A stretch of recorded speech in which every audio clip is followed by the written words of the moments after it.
সকালের জলখাবার হোক বা বাচ্চাদের টিফিনে চটজলদি কিছু বানিয়ে দিতে চাইলে এই আইটেমটা অনায়াসেই খুব তাড়াতাড়ি বানিয়ে দেওয়া যেতে পারে। রেসিপিটি বানানোর জন্য এখানে আমি 2টো গাজর, 2টো লঙ্কা আর একটা করে আলু, পেঁয়াজ আর টমেটো নিয়েছি। গাজর আর আলুটাকে গ্রেটারে গ্রেট করে নেব, বাকি পেঁয়াজ আর টমেটো কুচি কুচি করে কেটে নিয়েছি।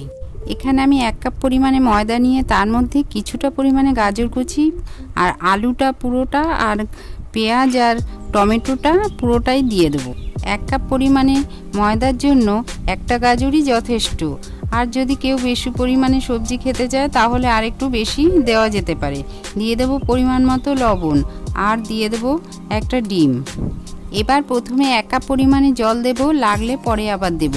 দিয়ে ভালো করে চটকে যাতে সবজিগুলো মিশে যায়, সব একটু চটকে ভালো করে মেখে নেব।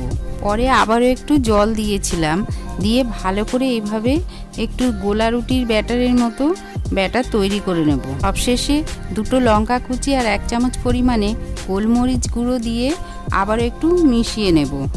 ঝালটা যে যেমন পছন্দ করে ততটাই দিতে পারেন। এবার ননস্টিক প্যানে 1 চামচ পরিমাণে সাদা তেল গরম করে 1 থেকে 1.5 হাতা করে ব্যাটার দিয়ে এভাবে একটু গোল করে ঘুরিয়ে দিয়ে ঢাকা চাপা দিয়ে দেবো 1 থেকে 2 মিনিটের জন্য, যেহেতু সবজিগুলো রয়েছে সেজন্য। এবার ঢাকনা তুলে একটু উল্টে পাল্টে সেঁকে নিলেই তৈরি হয়ে যাবে আজকের চটজলদি এই টিফিন আইটেমটি।